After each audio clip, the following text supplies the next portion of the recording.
Good afternoon. I want to welcome everyone to Himmel's for this anniversary event. I know that a lot of people here have put a lot of work into this, and I want to thank everyone who had any part of it, all of our impersonators today who will be bringing the persons from the past, our ancestors, alive for us today, and also Dan Schwalm, who really put a lot of time and effort into organizing this. Of course, as we all know, we're all getting older, and the residents of that cemetery are increasing every year. We get more and more people who are joining the group that's out there, and the flowers that are behind me here are from the burial yesterday of Paul Hoke, who now becomes the newest resident of our cemetery. So we remember him today, as well as all of the personages from our past who will be presenting here in a few moments. And for those of you who would actually like to go out and see where the people are buried who will be speaking to us, they're all in the first 20 rows of the cemetery. There are white fence posts marking row 5, 10, 15, and 20, and you can refer to the program to get the location and then use the posts as guides if you do want to visit the grave sites of any of the persons speaking. And I also want to mention that we have an anniversary event here tomorrow morning. Patricia Ernest Suter, a noted scholar on Peter Montelius, will be with us to discuss his life, and she will have a book table with her biography of Montelius available at a reduced fee. I know there's probably a lot of people who are here today who are descendants of Peter Montelius. So if you're not able to come back and join us tomorrow, you may want to view the program. Our worship service is always online on our Facebook page.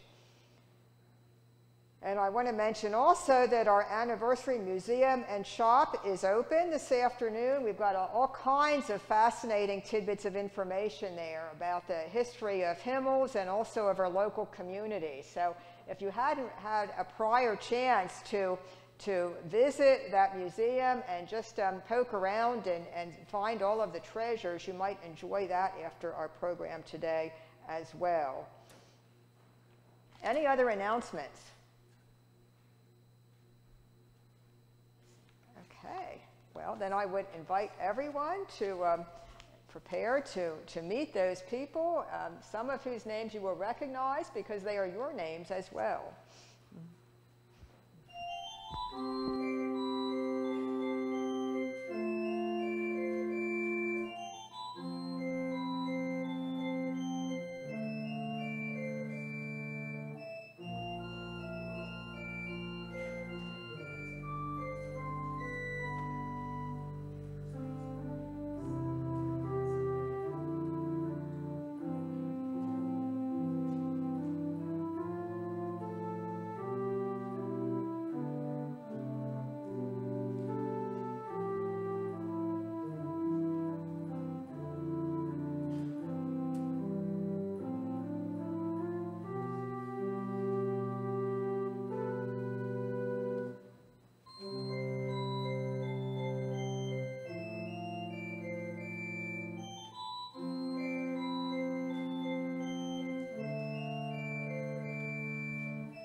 Thank you, Matt. In 1818, when the second building here at Himmel's was built, there was $800 left after the construction.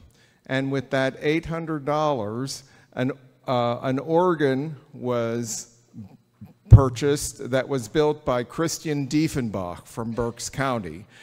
Thereafter, Himmel's became known as the Organ Church.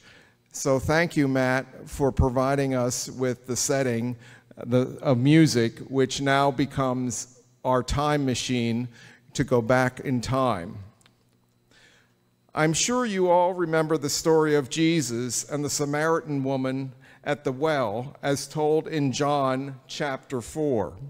In verse 10, Jesus said, "If you know the gift of God and who it is that asks you for a drink, you would have asked him, and he would have given you living water." It is this living water from Jesus which grants eternal life. It is this water that flows through our forefathers when they established Himmel's Church.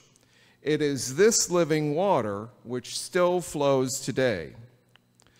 The contemporary poet Maya Angelou states that we are living downstream. It is those who came before us, those who have lived upstream of us, who have influenced our very being. For just a second or two, close your eyes and think about those who have lived upstream of you. Those who have influenced your beliefs, maybe your parents, grandparents, pastor, neighbor, or spouse. Now, let me invite you on a journey upstream. Let's go back to 1964. Lyndon B. Johnson was president following the assassination of John F. Kennedy. Martin Luther King Jr. won the Nobel Peace Prize for leading nonviolent civil rights demonstrations. The Vietnam War was being fought. A photograph of the tombstone of Cleon Schreffler, loaded on a truck in Millersburg, appeared in the Saturday Evening Post before it marked his grave here at Himmel's. He was a casualty of the war. One of the popular movie stars was a man named Ronald Reagan. Reverend Paul W. Billow was the Lutheran pastor here at Himmel's, and Reverend Jacob M. Singer was serving Himmel's Reformed congregation in the current church building, which was just 4 years old. A man named Omer Westerndorf, under the pseudonym of J. Clifford Evans, wrote the hymn, "Sent Forth by God's Blessing," which serves as an inspiration to take the message of the living water with us into our daily lives. Please join in singing "Sent Forth by God's Blessing," which is found on page 664 of the hymnal and on the screen. We will sing both verses.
let's swim upstream to 1930. Herbert Hoover was the president. Vaudeville shows and Bing Crosby were popular diversions from thinking about the difficulties people were facing during the Great Depression. Reverend W.H. Klein guided the Lutheran congregation, and Reverend E.S. Knoll guided the Reformed congregation in the Frame Church here at Himmel's. Harry Emerson Fosdick, pastor of Riverside Church in New York City, wrote, "God of Grace and God of Glory," to be sung at the opening of the interdenominational Riverside Church. Let's join in singing God of Grace, God of Glory, page 577, first and last verse.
We continue our journey in 1907.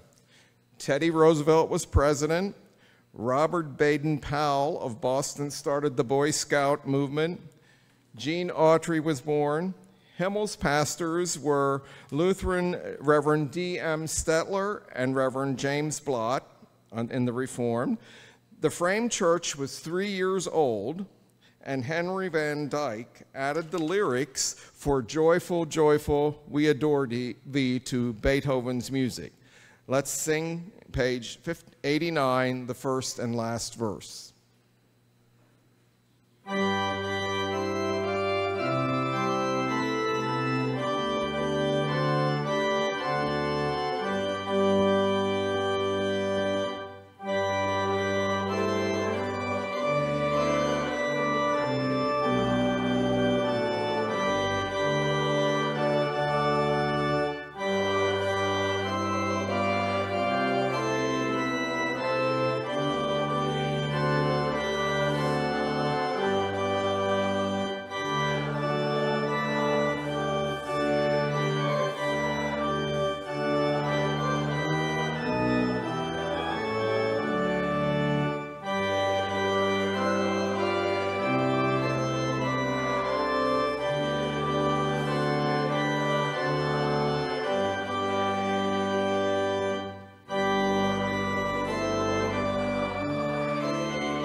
Before we continue our journey upstream, let's pause a moment to reflect on the many people who have strived to help keep the message of the living water flowing. People like Reverend John George Christian Augustus Bergner, a native of Germany, was the Lutheran pastor from 1840 to 1860. And Reverend Jared Fritzinger was pastor from 1855 to 1871 in Himmel Stone Church. Both were influential in starting daughter congregations of Himmel's closer to the homes of people who had to travel farther to get to church. In 1864, Abraham Lincoln was president, and a new kind of church music had begun, the gospel song, and was popular. Gospel songs were more personal and lively expressions of faith than the usual hymn. Dr. Robert Lowry, a Baptist minister from Brooklyn, paid a visit to Lewisburg, PA. He became so inspired while on the banks of the Susquehanna that he wrote, "Shall we gather at the river?" He thought that many hymns were written about the river of death, so he chose to write about the waters of life. Please join in singing about the waters in life, page 723, verses 1, 2, and the last verse.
A little farther upstream, in 1862, we find that Abraham Lincoln is still president.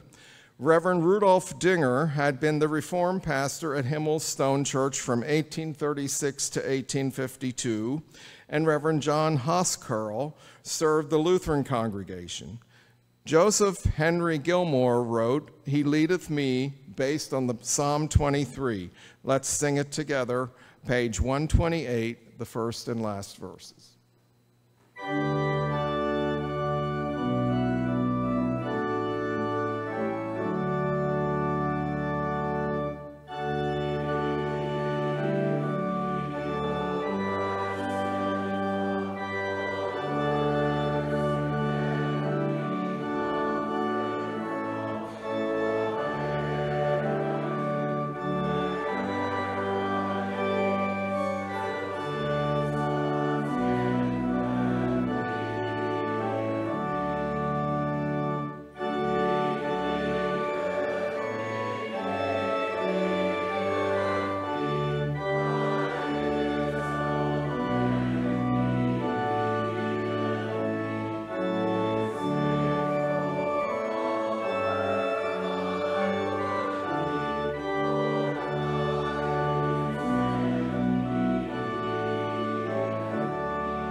The next stop in our journey finds us in 1831.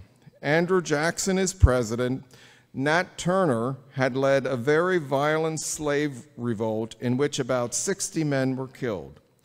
At Himmel Stone Church, Reverend John Nicholas Hemping was Lutheran pastor from 1812 to 1846, and Reverend Heinrich Hartmann Knobel had been Reformed pastor from 1820 to 1827. Hemping might have been leading the congregation in the singing of Ray Palmer's My Faith Looks Up to Thee, which had recently been published in Thomas Hastings and Lowell Mason's Spiritual Songs for Social Worship, page 452.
It's 1800. John Adams is the president, only the second one in this young country called the United States. The Industrial Revolution is just beginning to appear in North America. The United States Capitol is moved to Washington, D.C. Himmel's Log Church, under the pastorate of Reverend Henry Mueller and Reverend James Ross Riley, who preached as a circuit riding preacher. Himmel's is already 37 years old.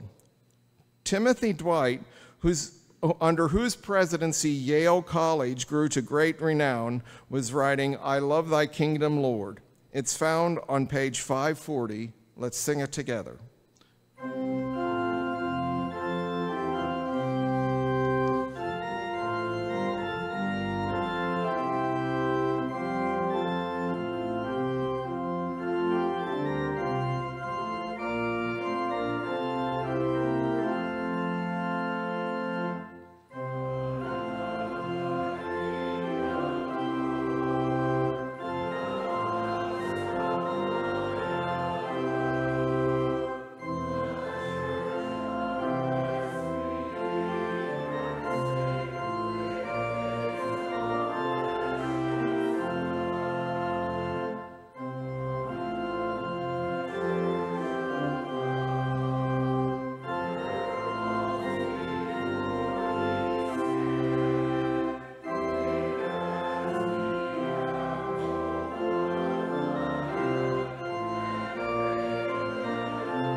Our last step on the journey takes us back to our roots, to the earliest days of Himmel's church, to the days when the dream of building the log church became a reality, to the days when the importance of spreading the news of the living water and keeping the water flowing for future generation was an exciting, urgent task. Those founding fathers probably could not have heard the singing of the little brown church in the Vale. Please think of them and the hardships they must have endured so that the water could continue to flow as we sing together this old favorite seen on the screen.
Journey Upstream.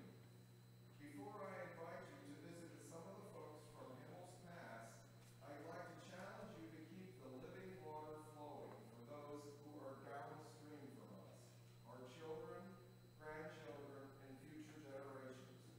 Who knows, maybe someday someone will be looking upstream to the year 2023 as the year Himmel's congregation observed its 250th anniversary as a milestone. In the 300 or more years that Himmel's has served as a vessel for the living water. Now we continue our journal as we visit with some of the people from Himmel's past.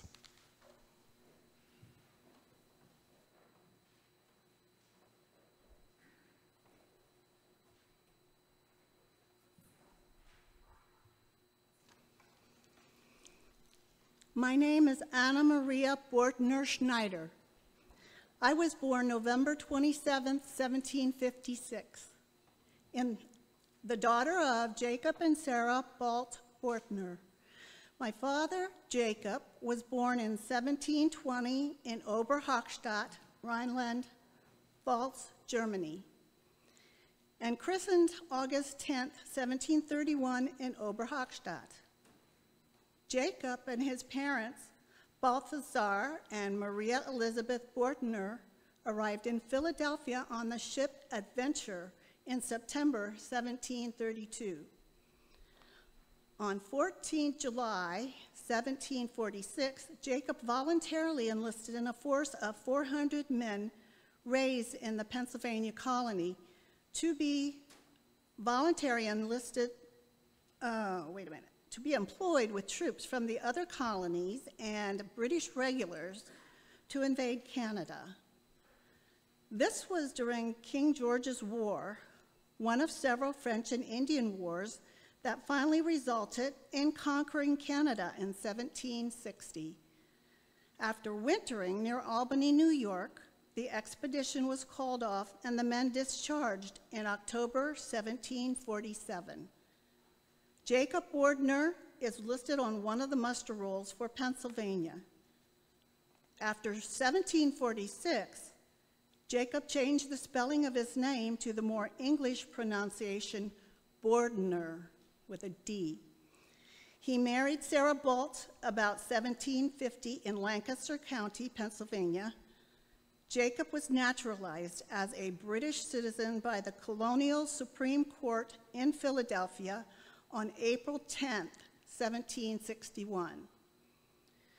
When I was 4 years old, on June 20th, 1761, my father acquired land in Bethel Township, Berks County, by patent from the proprietors Richard and Thomas Penn. This farm straddles U.S. Route 22, just north and east of the present village of Bethel, and at least part of it remained in the family until 1944. I was the oldest and only living daughter in a family of 7. I was christened December 27, 1756, at Host Church near the Topahawken settlement. My younger sister, Barbara, born in 1759, died in Bethel Township. My oldest brother, Jacob, and my youngest brother, Daniel, lived in Berks County. My brothers, William, John, and Peter, lived in Dauphin County and were members of Hoffman's Church near Gratz. On June 29, 1773, I married my true love, Johann Nicholas Schneider. Our first 6 children, 4 daughters and 2 sons, were born from 1774 to 1782 in Bethel Township. The list is on the screen. You'll see the children. From 1784 to 1786, we lived near Jonestown in Lebanon County. 2 of our children, a son and a daughter, were born there. By 1788, we lived nearby, and 2 more sons were baptized at Klinger's Church. Anna Katerina was the first of our children baptized here at Himmel's. She was followed by 4 more boys, all baptized here at Himmel's. In all, I had 15 children. The first was born in 1774 when I was 18 years old, and the last was born in 1802 when I was 46 years old. Can you imagine moving with a horse and wagon over those mountains with such a family? I have at least 70 grandchildren, maybe more. I simply lost count. I lived to the age of 71. I entered eternal life on December 23rd, 1827. I lived to see the beautiful stone church building, which was built in 1818. My sons helped gather the stones to build it and helped in the construction. They did a fine job in constructing that building. I understand they went on to hold offices in the congregation. What a wonderful legacy they left to you folks. So I am a Moyer, and my mother was a Snyder. My father's mother was a Snyder. If you count back 7 generations on the Moyer side and 7 generations on the Snyder side, you find 2 sons of Johann Nicholas and Anna Maria Schneider. So we are related through both sides of the family.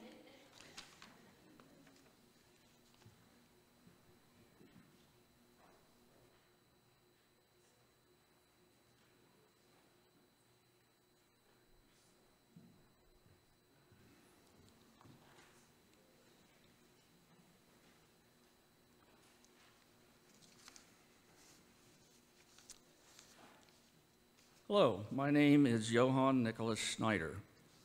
I was born September 10th, 1749 in Bethel Township, Lancaster County, which in 1752 became Berks County. I was baptized 7 days later by the Reverend John Casper Stover. My parents were George Daniel Snyder and Maria Magdalena Stoop, who were members of the Altalea Evangelical Lutheran Church at Rarersburg, Berks County. My family gave the first record book there. My stepbrother Sebastian Brocious deeded 60 square rods of his property for that church in 1765. And 7 of our first children would be baptized there.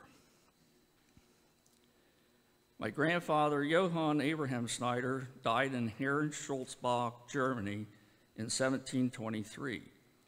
And Grandma Anna Catherine Simon Schneider married Johann George Brocious on March 31st, 1724 in Wehrbad, Germany. We lived in Herrenschulzbach for the next 16 years.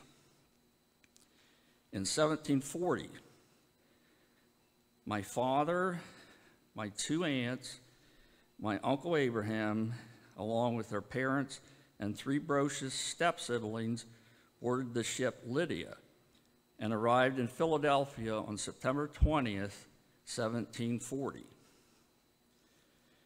My father, George Daniel, was born in 1721 and christened in the Lutheran Church in Herrenschulzbach, Rhineland, Germany on December 26, 1721.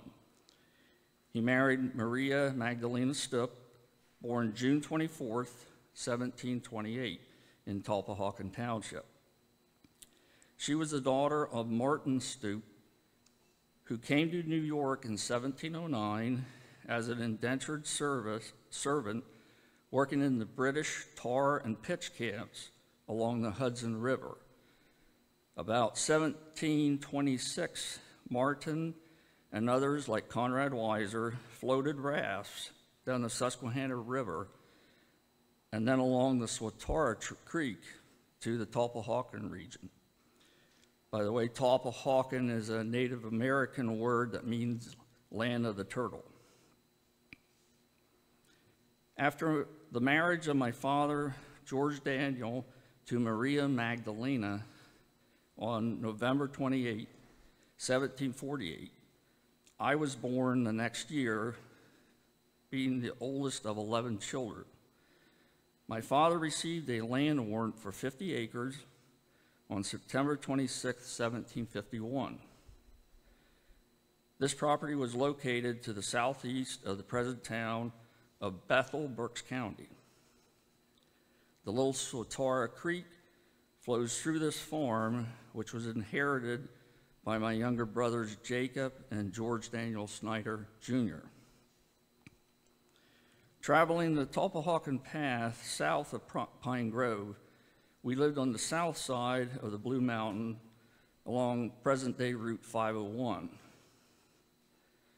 The French and Indian War became a reality on November 16, 1755. An Indian war party arrived that day with several people being killed, including half of the Coble family. The Coble massacre occurred that day with 2 of the Coble children being killed and scalped in my Uncle Abraham Snyder's cornfield. My father, George Daniel, led a group of men to the house of Thomas Bauer, who was also under attack that day. That was a frightening night, not knowing what was to happen the next day. By 1756, Fort Henry was built nearby for our protection. The older Coble boys, Henry 14 and Frederick 12, along with their 14-day-old brother Jacob, survived the attack, and they would become settlers in Mockinoy Township, Northumberland County, between Rebuck and Red Cross. One settled on what was the farm of Robert Kiefer on Cherrytown Road. Henry Coble would have several children baptized at Himmel's and is listed in the church records in 1773. With the end of the hostility and the Pennsylvania land purchase of 1768, land became available to settle further north and west. Northumberland County was established on March 21st, 1772, and the push was on to get the best available territory. My uncle Abraham Snyder became a large landowner in southwestern Northumberland County, where the Mocontonga Creek meets the Susquehanna River. Many Snyders descend from him in the Stone Valley and Malta area. My stepbrother, Sebastian Brocious, purchased a tract of land called Georgetown, which is present-day Dalmatia. And my stepbrother, Johann Nicholas Brocious Sr., was an early settler along the north branch of the Toppahawken Trail at Greenbrier. His name appears on the original 50-acre land warrant for Himmel's Church on October 14, 1772. On June 29, 1773, at Christ Lutheran Church in Stoutsburg, I married Anna Maria Bordner. Anna was 7 years younger than I, and she was born on November 26, 1756, to Jacob and Sarah Bolt Bordner. They had come from the Upper Rhine Valley in the Palatinate and settled at Bethel, Berks County. Anna Maria was a neighbor to the Snyders and was a member of the Reformed Church in Bethel. On June 29, 1776, I attended the marriage in Himmel's Church of my nephew, Johann George Brocious, and Maria Catherine Hetrick. Her brother, Johann Nicholas Hetrick, and I would become neighbors and close friends. The next day, on June 30th, 1776, I was back in the church for Sunday service and the first official communion at Himmel's. My name appears on the first on the official communion list, followed by my wife, Anna Maria, and our two daughters. On August 12, 1776, I passed muster before the Committee of Observation and Inspection in Lancaster, and I joined the 3rd Company under the command of Thomas Kuppenhaver, 6th Battalion under the command of Timothy Green of the Lancaster County Militia as a private. For 6 months, I served in the Continental Army. My comrades and I were led on a march for a camp in the Jerseys. After the war, I inherited a plantation and tract of land containing 243 acres and moved here, where I helped in the early work of organizing Himmel's Church. Anna Marie and I began clearing the land and farming. Today, that farm is owned by Bruce and Shirley Snyder. Bruce would be my 4th great-grandson. In 1818, my family assisted in the construction of the stone church, which replaced the old log building. And my family and I loved to pass the time by singing. We not only enjoyed singing, but were members of the choir here at Himmel's. On October 28, 1821, after a full life, I entered into eternal rest at age 72. In 1995, my great-great-great-grandson, Parsit Snyder, provided the bronze marker by my tombstone. And it gave me great pleasure today to represent Johann Nicholas Snyder, who is my great-great-great-great-great-grandfather.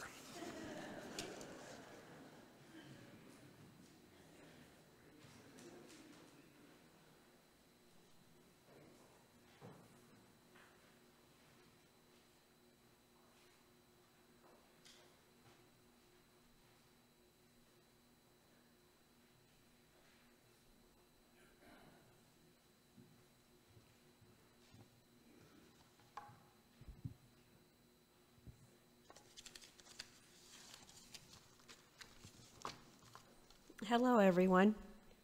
Can you hear me? Okay.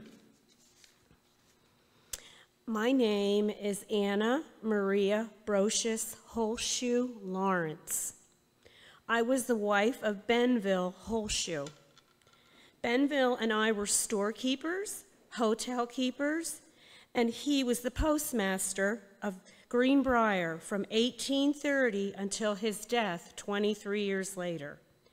He was born October 4th, 1815, and died at the early age of 37, March 3rd, 1853. We attended services in the Stone Church here at Himmel's. I was the daughter of Peter and Anna Margarita Hepler Brocious. I had two brothers, Godfrey and Peter. One of my sisters, Marcia, married Godfrey Rebuck. My other sister, Ava, married a son of Reverend John Nicholas Hemping. Upon the sudden death of my mother, Anna Margarita, on April 27, 1838, my father, Peter, married his sister, Anna Maria Hepler Wrights, making my aunt my stepmother. Anna Maria had married Jacob Wrights, who died in September 26, 1838. My mother and stepmother were daughters of Caspar and Anna Maria Schmidt Hepler. My father, Peter, died at the age of 63 and is buried at Zion Cemetery in Pittman. My mother and stepmother are buried here at Himmel's. My brother Godfrey married Catherine Cluck, and they raised 6 children. Long life was not one of the Brocious family attributes. For Godfrey died November 29, 1851, at the age of 43. Catherine lived to be 71. My brother Peter lived all his life near Greenbrier.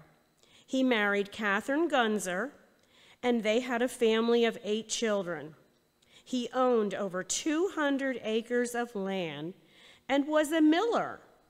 He operated the oil mill, the sawmill, the grist mill at Greenbrier. He too died at a young age, 43. His wife, my Aunt Catherine, lived to be 85 years of age. Their son, Andrew G., my nephew, followed Uncle Peter in the milling business. Andrew was very active in the community. He was a member of the Lutheran congregation here at Himmel's and held various offices. He also served as a school director, a township supervisor. Andrew lived longer than most of the Brocious men before him. He died in 1900 at the age of 68. Andrew's son, William S. Brocious, operated the mill after working in the coal mine in Locustdale and in the Philadelphia Reading Railroad. He married Elizabeth Umloff of Ashland, and they had 11 children. Ownership of the mill was taken over by his son, Henry Brocious, bringing the history of the Greenbrier Mill to the 1950s. Then, in 1962, my father-in-law, Daniel Wesley Snyder, purchased the Greenbrier Mill, changing it to Snyder's Mill. He operated the mill until 2009. On April 2nd, 2009, Daniel entered into eternal rest. The mill is no longer standing. It was taken down a few years ago. You may be wondering why I call myself Anna Marie Brocious Holshoe Lawrence. Well, Benville and I had a son, Jesse. Benville died in 1853 when Jesse was only 2 years old. 12 years later, Jesse died on March 6, 1865, at the age of 14. By this time, many of my Schwaben Creek Valley residents had already traveled west or were thinking about doing so. A large settlement had already been made at the Red Bank in Jefferson County.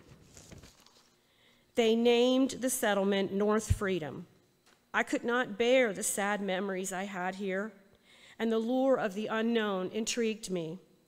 I married a man whose last name was Lawrence. We traveled west, and I never came back again. That is, until today.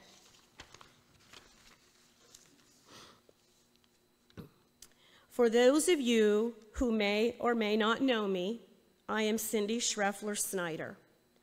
I live in the home where the Greenbrier Post Office and store was. My now living room is the very room that was the post office and store.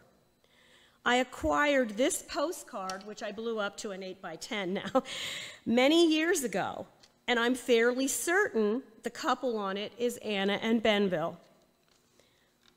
And I also have one more memory I'd like to share with you that's special to me. All my childhood, I lived neighbors to Darvin Snyder. Now fast forward, since I'm living in the post office and store, Darvin was at my house one day for a visit. In the middle of our conversation, he just stopped talking and was staring, as though he was daydreaming. And daydreaming was exactly what he was doing. He looks at me, he says, "I'm sorry. I was just reminiscing back to when I was a young boy and I used to walk here to the store." Thank you for reminiscing with me today.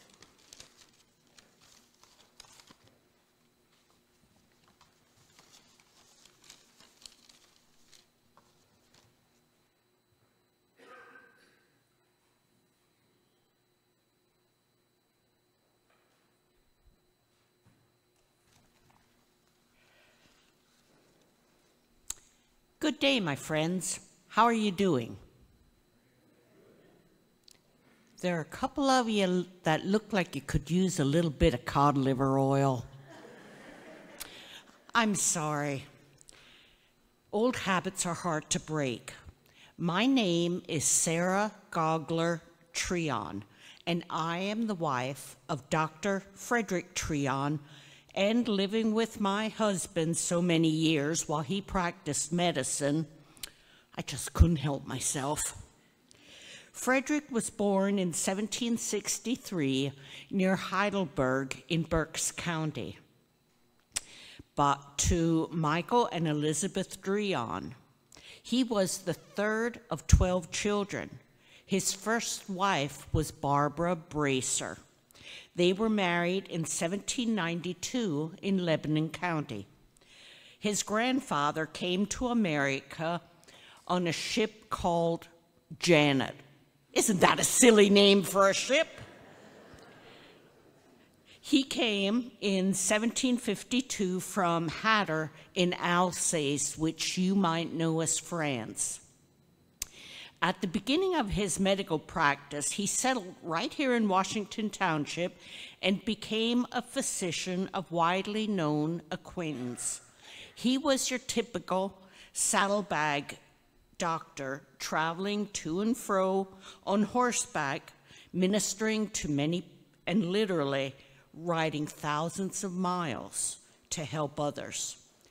I am his second wife, and we were members of the Lutheran congregation right here at Himmel's.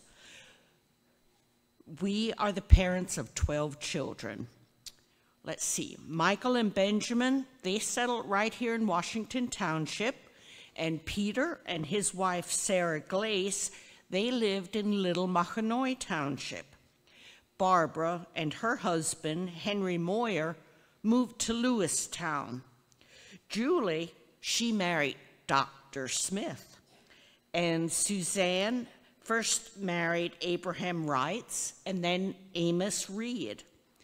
Anna married Peter Campbell. Elizabeth married Martin Drumheller. Sarah married Philip Moyer from Snyder County.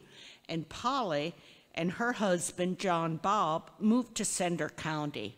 So you might know some of my descendants.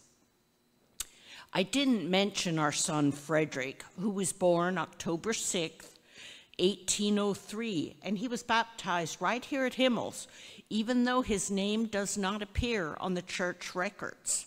He was also confirmed here at Himmel's and later married Maria, who we call Polly Reed, George's daughter, born on February 9th, 1809. All of our children attended school here at Himmel's. They learned German and English and to cipher.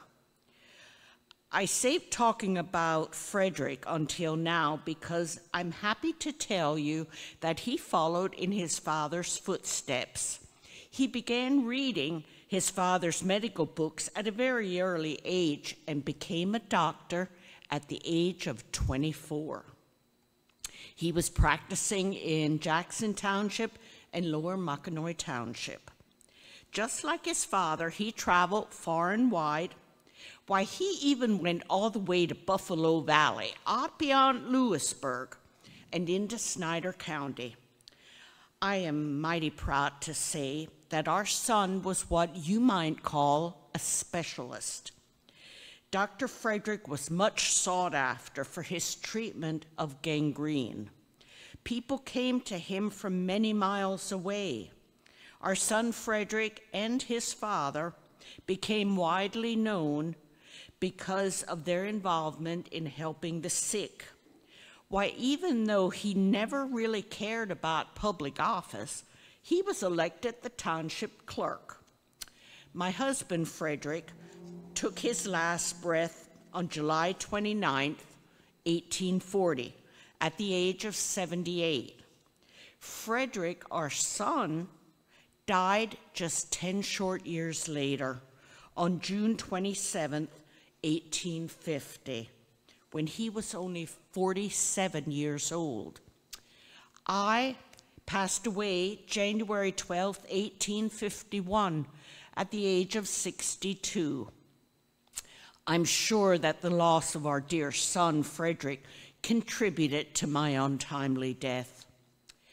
In 1897, long after we were gone, William H. Fisher, a mechanic and foundry man who manufactured the Fisher plow right here in Rebuck, purchased a 30-acre farm upon which he built a store, a hotel, and the post office. The house is still standing. It's on the right today, right before you get into Cherrytown Road. The foundry was torn down several years ago. You might notice that if you visit the cemetery, that Frederick and I rest there side by side. And if you walk a little, you will see that Michael, Frederick, and his wife Polly are all buried in row 17, just 3 rows from here. It would have been nice if we could have had a family plot, but that was impossible because the burial ground was a government grant for the purpose of burying any of the folks in the community, and the bodies were buried side by side according to the time of their demise. It is therefore very fortunate that Frederick and I are buried side by side.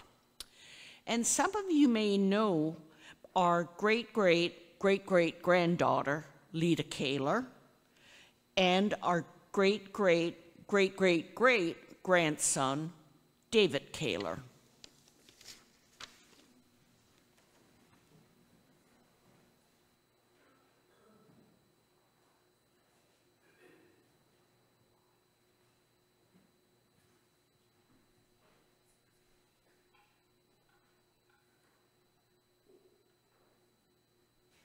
Hello, my name is Louisa Christina Kaufman Beechel. I was born May 4th, 1843, to Daniel and Lucetta Christ Kaufman. I was baptized here at Himmel's on June 4th, 1843. My parents were my sponsors. I grew up in the area surrounding this beautiful Pennsylvania-style stone church with the balcony. How I remember the ministers preaching from the pigeon box pulpit, and how that organ built by Christian Diefenbach echoed throughout this valley. You know, Himmels was called the organ church because of that beautiful instrument. I understand that you folks recently celebrated 25 years of the new pipe organ after losing the original in a terrible fire. I was confirmed here at the age of 15, and just after I turned 20, I married Henry Raker Beechel after he returned from fighting for the Union Army in the Civil War. He had enlisted in May of 1864, although he did have an uncle in Philadelphia who tried to persuade Henry to just stay home. Henry was born in Little Mockinoy Township, the son of Robert West and Lavina Raker Beechel. They set up housekeeping in Greenbrier. Well, enough about me for now. Let me get on with my sad story. You will note that I am not actually buried here, but have come by only briefly to tell you about the deaths of my brothers and sisters. It was just horrible for my parents and me. It actually began sometime in 1860 when I was just 17 years old. My twin brothers, Henry and Daniel, both died that year from typhoid fever. They were only 6 years old. Just before Christmas in 1861, my dear sister Mary, whom we called Polly, got so terribly sick with the fever. Before we knew it, she died just 4 days before Christmas, on December 21st. The poor soul was only 16 years old. Barely had the last shovel of dirt been put on her grave when my brother Nathan became ill. He was sick over Christmas, and his condition worsened so that by December 26th, he died as well. Nathan was only 5, just a child. At the same time that Nathan was sick, Brother Elias took sick too. Elias was such a strong young man. At age 26, all the girls had their eyes on him. He too succumbed to typhoid fever and died the day after Nathan on December 27th, with Mary, Nathan, and Elias all gone within 6 days of each other. We thought, how could it get any worse? Well, it did. By the 29th, dear Sister Matilda got the fever too and died. She was only 8. Such a sweet young girl. We were glad to see that old year end and hoped 1862 would be better. By the 3rd of January, we knew it would not be so. Brother William had shown signs of sickness while Matilda was sick, and he died that day. Poor William. He did not make it to 10. His birthday would have been on February 14th. Poor Mom and Dad. By now, they could not believe that 5 of their children were gone in a matter of days and 7 in a matter of months. By the way, Sister Angelina had died when I was 14, but the trauma was still not over. On January 9th, 1862, my oldest brother Samuel, then 21, died of typhoid fever. We hoped it finally ended.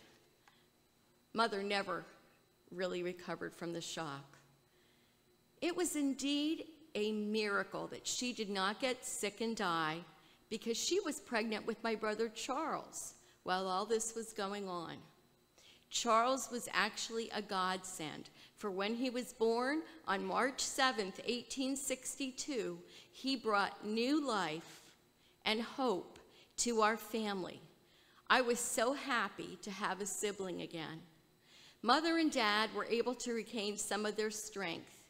Dad lived till 1877, and Mother until 1899. During the next 20 years, Henry and I lived in Greenbrier and began raising our family. In June 1882, we moved to Virgil in Cedar County, Missouri. Our twins, Felix Edwin and Robert West, were about 13 months old. What a trip that was in a covered wagon. That's another story, though. I don't have time to tell you all about that today. By 1890, Henry and I had moved to Kansas City, Missouri, where Henry had a butcher shop. I outlived Henry by a few years. Henry was the last Civil War soldier to die in Waverly. Over 300 students and faculty paid their respects upon his death. At least once a year, Henry would visit the school and give the student body an address. In April 1933, on the occasion of his 85th birthday, he visited the school and later presented a relief of marching soldiers, which had been given to him at the annual Civil War encampment held at Des Moines, Iowa. I had a stroke of paralysis on February 22nd, 1904, and was bedfast for a number of years. I died in 1913. Henry and I are buried in Waverly, Lancaster County, Nebraska, where we lived with our daughter, Ida, until we died. By the way, my little brother, Charles, who was born after the deaths of all our siblings, grew up and married Emma Jane Furster. Their 5 children were Robert, Charles, Mabel, Chuddy, and Lee. Many of their descendants live in this area and even attend Himmel's church today. I am a great-granddaughter of Robert and Maudie Hoch Kaufman, and I'm very proud to say that Louisa was my great-great-aunt.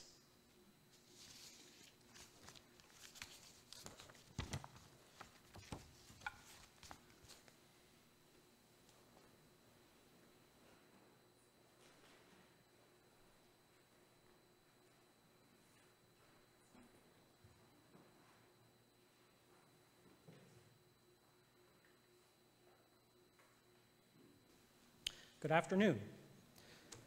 My name is Marshall Snyder, and I will be sharing the story of the life of Jacob D. Hoffman. Jacob D. Hoffman was born on August 20th in the year 1804 to parents Johannes S. Hoffman, who was born in 1776, and Susanna Drumheller, who was born in 1782. At the age of 25, he married 17-year-old Rebecca Schneider, who was born in 1788, and Susanna Schweitzer. Rebecca was the daughter of Abraham Schneider, who was born in 1788, and Susanna Schweitzer, who was born in 1790. They lived in Upper Mockinoy Township, Northumberland County, PA. On March 2nd, 1830, the young couple became parents to William S. Hoffman. Scant information was found on him, but according to Rebecca's tombstone, he died in Lee County, Illinois, near Dyson, on August 11th, 1853, when only 23 years of age. 2 years after William was born, a daughter was added to the family on August 1st, 1832. They named her Harriet Sarah. 3 years later, twin boys, Montgomery and Cornelius, arrived on August 14th. 1 day later, tragedy struck when Rebecca died. At only 23 years old, she left behind a loving husband and 4 young children.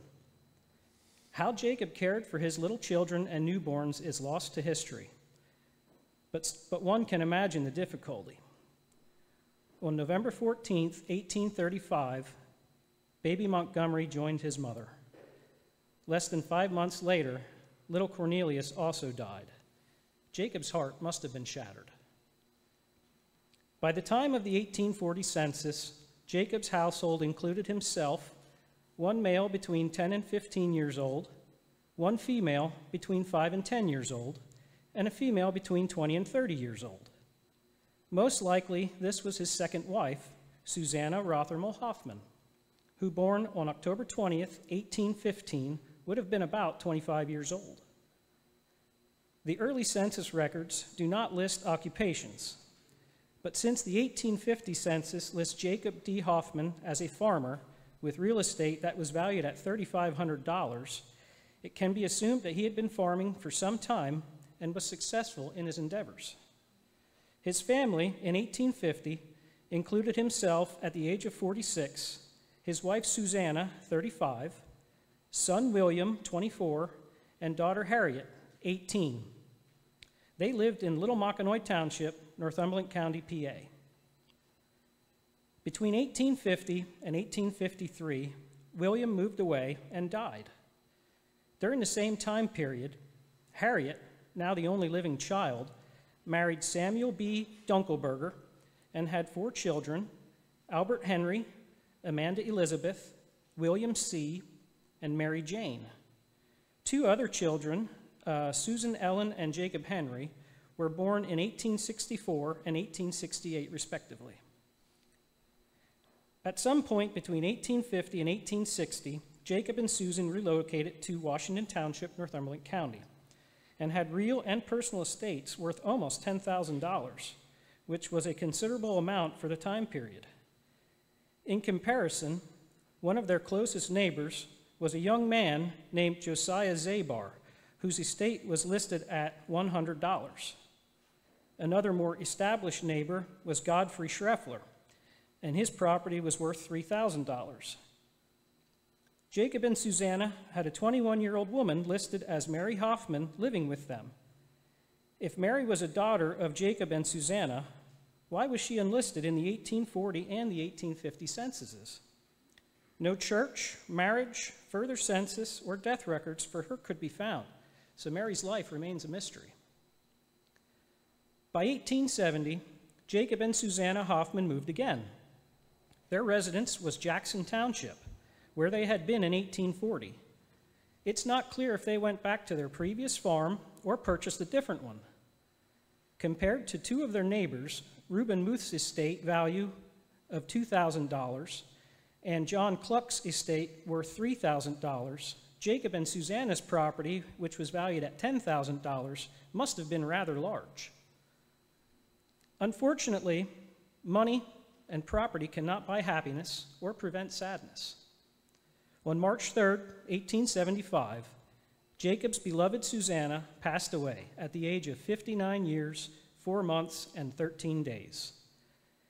You may wonder how it is known that Jacob D. Hoffman cherished his 2 wives. The answer is apparent when one visits the 2 cemeteries where they are buried. Rebecca and her children, Aunt Susanna, have the tallest monuments on the cemeteries of Himmel's Church, Rebuck, and St. Peter's Church, Red Cross. The following poem is found on Susanna's stone. O death, why hast thou come, and borne my dear wife Susan home? Why am I called so to part, with one I loved with all my heart? Many years we lived together, but now we're parted on earth forever. I should not murmur or complain, in heaven to hope to meet her again. Bitter were the tears I shed at my dear wife's dying bed, for no one on earth can tell how hard it is to say farewell. Jacob was 11 years older than his wife Susanna. He lived another 11 years after she died. Jacob died on July 23rd, 1886, at the age of 81 years, 11 months, and 3 days. We must believe that he was reunited with all his dear ones in heaven, or his story is just too sad to bear. In closing, I would like to point out that Rebecca Schneider Hoffman was a sister of Simon S. Snyder, who was the great-grandfather of my pap, Guy J. Snyder Sr. And Susanna Rothermel Hoffman was a sister of Charles Yeager Rothermel, who was the great-grandfather of my grandma, Margaret I. Hoke.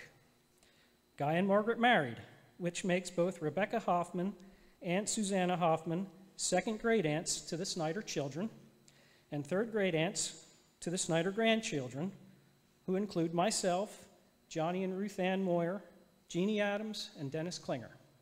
Thank you.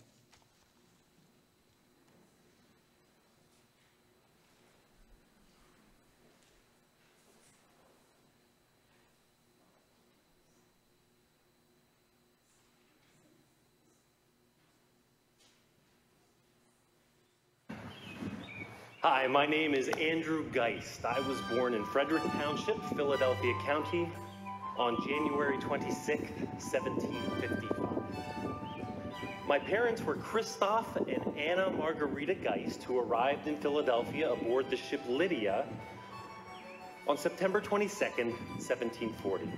It was the same ship on which George Daniel Schneider and his mother, Anna Katerina Simon Schneider-Brocius, arrived. My father was born in Württemberg, Germany. He traveled north on the Rhine River to Rotterdam, Holland, across the English Channel to Dover, England. When he arrived in Philadelphia, he had to sign oaths of allegiance to both the King of England and the province of Pennsylvania. My father had studied mineralogy, and he came to America to mine copper for the Perkiomen Mining Company. Upon his arrival, he moved to Frederick Township, Philadelphia, which is now part of Montgomery County. There, he took charge of the mines along the Perkiomen Creek. The mining operation was never really successful because of the difficulty in extracting copper from the ore, even though some copper was shipped to England. So my father bought a farm nearby, but he died as a result of a farming accident in 1766.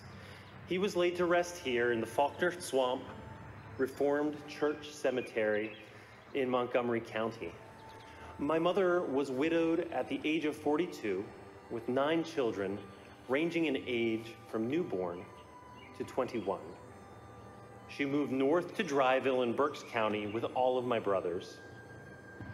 I joined the Continental Army in 1777 and served as a teamster in General Washington's army at the Battle of Brandywine. A teamster is a man in charge of horses. Well, despite the help of Marquis de Lafayette and the Count Pulaski, the American patriots lost this battle. When it became evident that we were not going to win, I cut loose the best horse and escaped capture from the British.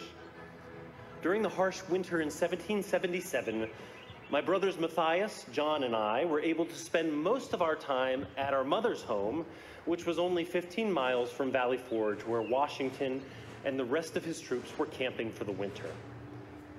I bought my release from the Army and moved to Weisenberg Township, Northampton County, where I worked as a jointer and a farmer. In 1788, I moved with my first wife, Elizabeth Dornmeyer, and our 2 children to Northumberland County, traveling by foot and by horseback. We traveled the Tulpehocken Road, across the Blue Mountain to Pine Grove, north to Keffers, then to Roush Gap, then Klingerstown Gap, where we entered Northumberland County, and traveled across Fisher's Ridge, finally settling in Greenbrier.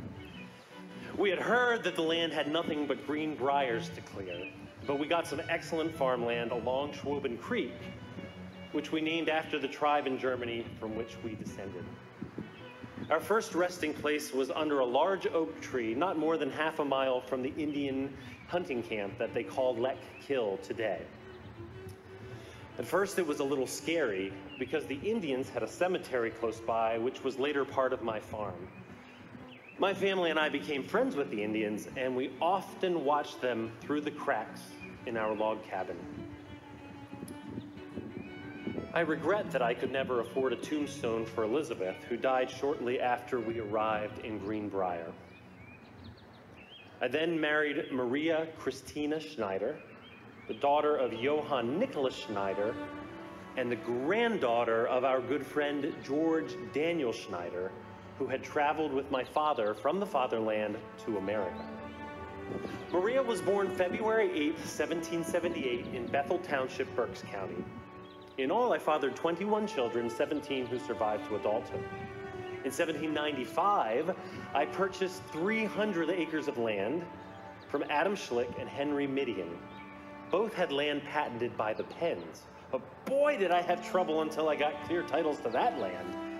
You see, after the Revolution, the colony of Pennsylvania no longer existed. Finally, in 1800, I got a patent deed from Governor Tom McKean, the second governor of Pennsylvania. My farm had been owned by my father-in-law, Johann Nicholas Schneider, and is today located off Rattlesnake Road, where Marvin Federhoff has lived in recent times. 8 of my 17 children left this beautiful valley for Jefferson County between 1825 and 1850. As each of them decided to set off for themselves, we wished them luck in the West. Our son Daniel left here when he was 16 and returned to tell us of the magnificent white pine forests out there. Today you can still see some of these pines in the Cook State Forest in Jefferson County. I lived to see most of my children travel west. I died December 19th, 1849, at the age of 94 years, 10 months, and 23 days. My second wife, Maria Christina, died September 12th, 1859, at the age of 81.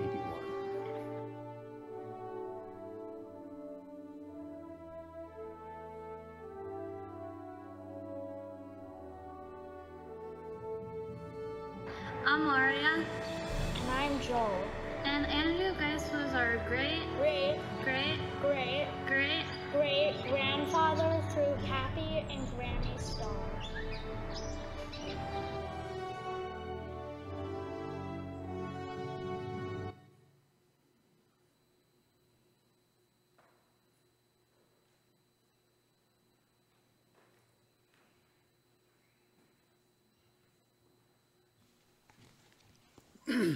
Good afternoon.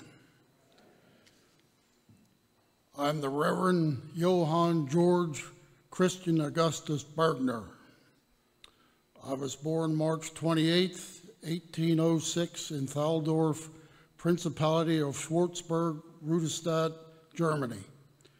I immigrated to America in 1837, teaching school for a number of years and studying theology under the Reverend A.T. Geisenhainer. I was licensed by the President of the Lutheran Synod in Pennsylvania as interim on November 17, 1843. I was ordained in Ulrichsburg, Pennsylvania on June 10, 1846, and began my service to the congregations which at that time constituted the Line Mountain and Mockanoy parishes. From 1850 on, I served Simeon Lutheran Church in Gratz. While I was pastor in Gratz, the church building was improved. The gables were altered and the steeple added to the church along with a bell. 6 new churches were built in my parish during my pastorate. Those included St. Paul's at Urban, which was first built in 1855. It was a 30-foot by 40-foot structure and had a communion membership of 40. Another church was St. Paul's, formerly the Mockanoy Schoolhouse. St. Peter's Red Cross built its red brick church in 1858.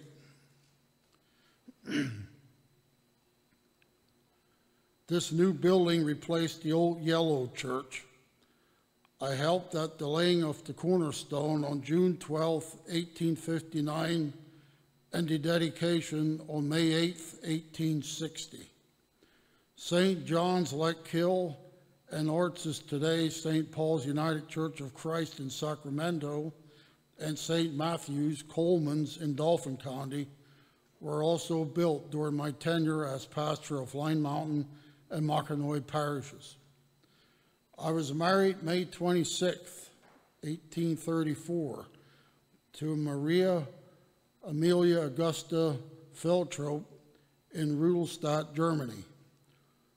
Our eldest child was born in Germany. Our children were Louisa, Francis, Hetrick, Amelia, Luther, and Nodelia. Luther was born February 27, 1847. We lived on a 35-acre farm 1 mile east of here, which would be up this way. Today it's on Schwalm Road, which is the former home of Alex Menio. Some of you may remember him as being part of our school district. It was formerly an Eyster homestead. Our youngest daughter, Odelia, married Tobias Adams, a son of Nicholas and Elizabeth Schreffler Adams, on January 26, 1873. Tobias and Odelia lived on this farmstead and raised a family of 7 children. The family included 2 sets of twins, Flora and Rosa, and Katie and Amelia, and 3 boys, Francis, Henry, and Monroe. Henry died when he was 5 years old. Flora married Rufus Schwalm and continued to live on the homestead until her death. For a time, they served as sextons for the church and lived in the log schoolhouse.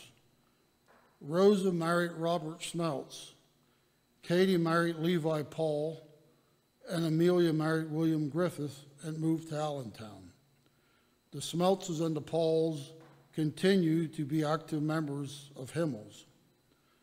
I entered eternal rest on October 26, 1860, having served the Line Mountain and Mockernoi parishes for 27 years. My wife, Augusta, lived to the ripe old age of 81.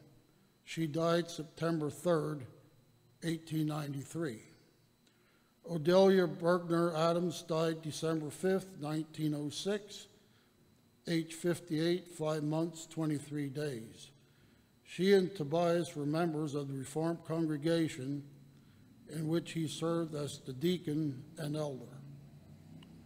In real life, I'm Carl Smeltz, for the people that don't know, and my grandmother was Rosa Adams, one of the twins. And to my knowledge, from no generation since that has had any twins, which is kind of ironic since they had 2 sets in that one family and it never carried over. Thank you.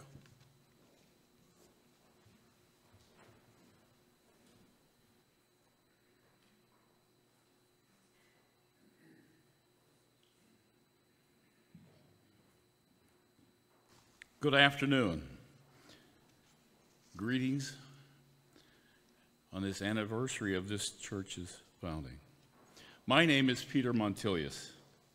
My twin brother and I, Marcus, were born on March 8, 1791. Our sponsors at our baptism were William Shoemaker and his wife Elizabeth, but my brother died on June 3, 1793, as a young boy.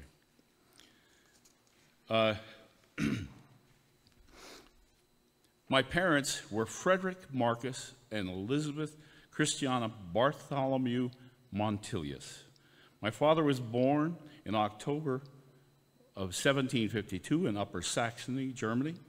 My mother was born in January of 1754 in Gondelsheim, Germany.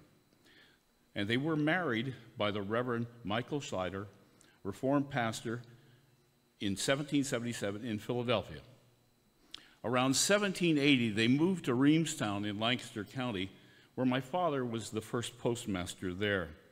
I was confirmed in 1805 by Reverend Helmuth at Zion Lutheran Church in Philadelphia. Family tradition states that I was indentured as a servant to a mercantile person who sold tea and coffee in Philadelphia, and that's where I learned the mercantile trade. At that time, I was living with my grandparents in Philadelphia, and I received an education, included printing, surveying, and I returned to Reamstown and did printing at Reamstown.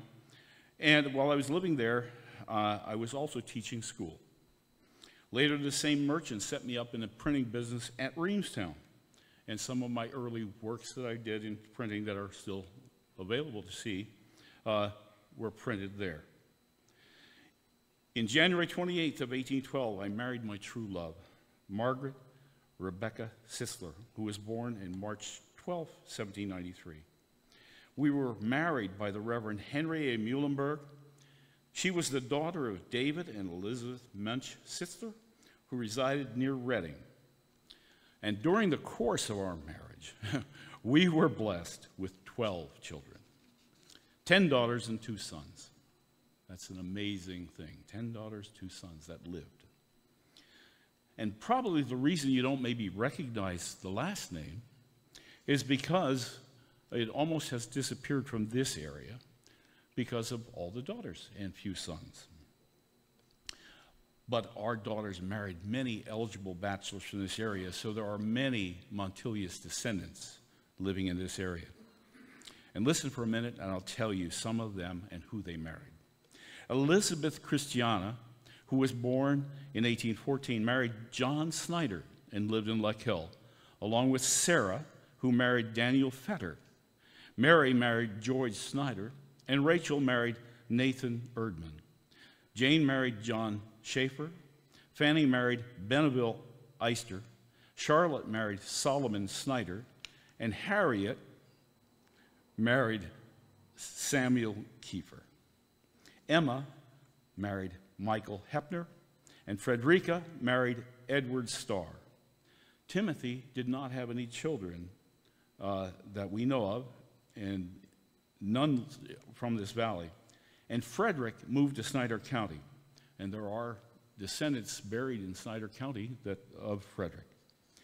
Before I came to Rebuck, I was a schoolmaster here, and I had taught for 20 years at Reamstown. When I moved to East Buffalo Township in Union County, about 1824, I started to work for the Evangelical Association there in their printing house. And some of the works that I worked on are still able to be seen from the Evangelical Association. My brother John and his family lived there, so that's one of the reasons I went to that area. In the summer of 1830, my family moved here to Himmel. Now, I just settled here, and my daughter Charlotte was born on December 1st. I started teaching in November school term that year and taught here for the rest of my life. The original log schoolhouse, built in 1774. I'd say that the family that lives in that home now are living in the oldest building in this part of the state that was used for educational use. I taught many of the sons and some of the girls English and German, and I knew that it would help many people that their children would have a good education. Many of the children at that time, the girls didn't really get to go to school as often as the boys. They had a little bit less opportunity. But as English and German was taught, and I soon needed more money than what was provided by the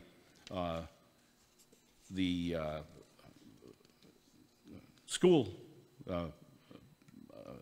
money. So it ended up, I had to do other things. I started doing surveying work as well. And you can see that many of the houses the farms that were transferred, their lands were transferred by me, and I would provide them. You can still see them. Go to the county records, you can see surveys that were done by me. I also was a respected and honored member of the community. In 1842, I was chosen and elected to be by caucus to a term of 5 years as Justice of the Peace in Mackinac Township. I received my commission from Governor David R. Porter on April 12th of that year and provided a $1,000 bond on May 5th. It was co-signed by Michael Reitz and John Kiefer. I was elected for a second term in 1847 and a third term in 1852, with commissions coming from Governor Francis Shunk and William Bigler, respectively. In 1857, I was elected as Justice of the Peace for the newly formed Washington Township, but I only got to serve 2 years of that term before my death. During these days, Justice of Peace handled many of the disputes between local people, between neighbors. I wrote wills, I settled estates, and deeds and transfers of real estate as well. And people tell me that because of my experience in human nature and local conditions that I knew all about, that I retained the respect of people and maintained the dignity in this community. But most that I'm remembered most for is probably being a printer. Even though one of the most important things I did was being a teacher, teachers' influence lasts forever. But the written word also lasts forever. Perhaps that's why I'm even known today. That as a printer, I was operating a printing press before I left Greamstown, and then I was one of the few independent printers. And most of my imprints were of a religious nature. I printed Himmel's briefs, such as the one that you can see on display. There's a display out in the other room. And they were known as letters of heaven. I printed duties of children to their teachers and to their parents. I should probably get a copy for everyone here. Understands a lot of kids don't do what they should do and don't listen to their parents as well as they should. Here on December 1st, 1830, I printed a broadside of school prayers to be said before and after school. In March 1831, I printed another broadside of morning and evening prayers, as well as other verses. Another broadside that I printed was titled George Washington, with an eagle woodcut, with outspread wings, and it described things about George Washington's life. And in this area, that was something important. People didn't get maybe all of the books that were around in here. This was a kind of a back area. In 1837 and 38, I printed Christmas hymns in verse form. I also did a hymn for Sunday school students in 1847 and 1848. And I printed New Year's greetings and passed them on to my students. And of greatest value to many of the students and church members were the confirmation certificates. They were the copies that were given to them after they completed their catechism instruction and their first communion, so the ministers could give these out to their students. They were usually about 7.5 by 6 inches in size and always have a religious verse and a place there for the name of the pastor who presented this. Some of the pastors who presented them were John Nicholas Hemping, Rudolph Dunger, Isaac Steele, J.P. Shandell, and some other ministers who used my certificates because I would print them for different people that needed them. My sons Timothy and Marcus also helped me with my printing until my death on July 2nd, 1859. I usually included a statement on the broadside, which always was in German, but it basically said, printed in Heaven's Church by Peter Montilius. I want to thank you for listening to the little story we have here today. And by the way, my real name is Malcolm L. Dirk, and I am a descendant of Peter Montilius through his daughter, Harriet, who married Samuel Kiefer. And I hope that there's a lot of Montiliuses in the audience today, and congratulations to the church on their 250th anniversary.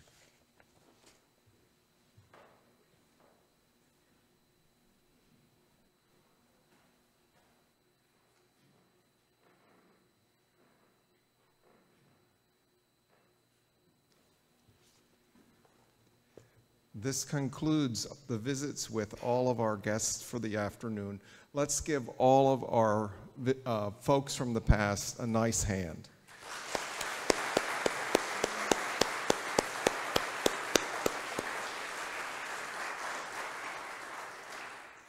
I hope you've enjoyed the visit this afternoon.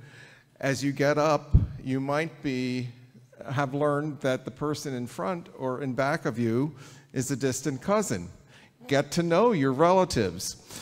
Okay, thank you again for coming. We have refreshments in the Sunday school room. Stick around, mingle a little bit. Patricia Ernest Suter, who is our speaker tomorrow morning during our morning service, also has a book table back there, and she has copies of the book about Peter Montilius available for sale if you are interested. Thank you again. Keep tuned to the signs out here, and as we go through the year, there will be additional events scheduled. Thank you again.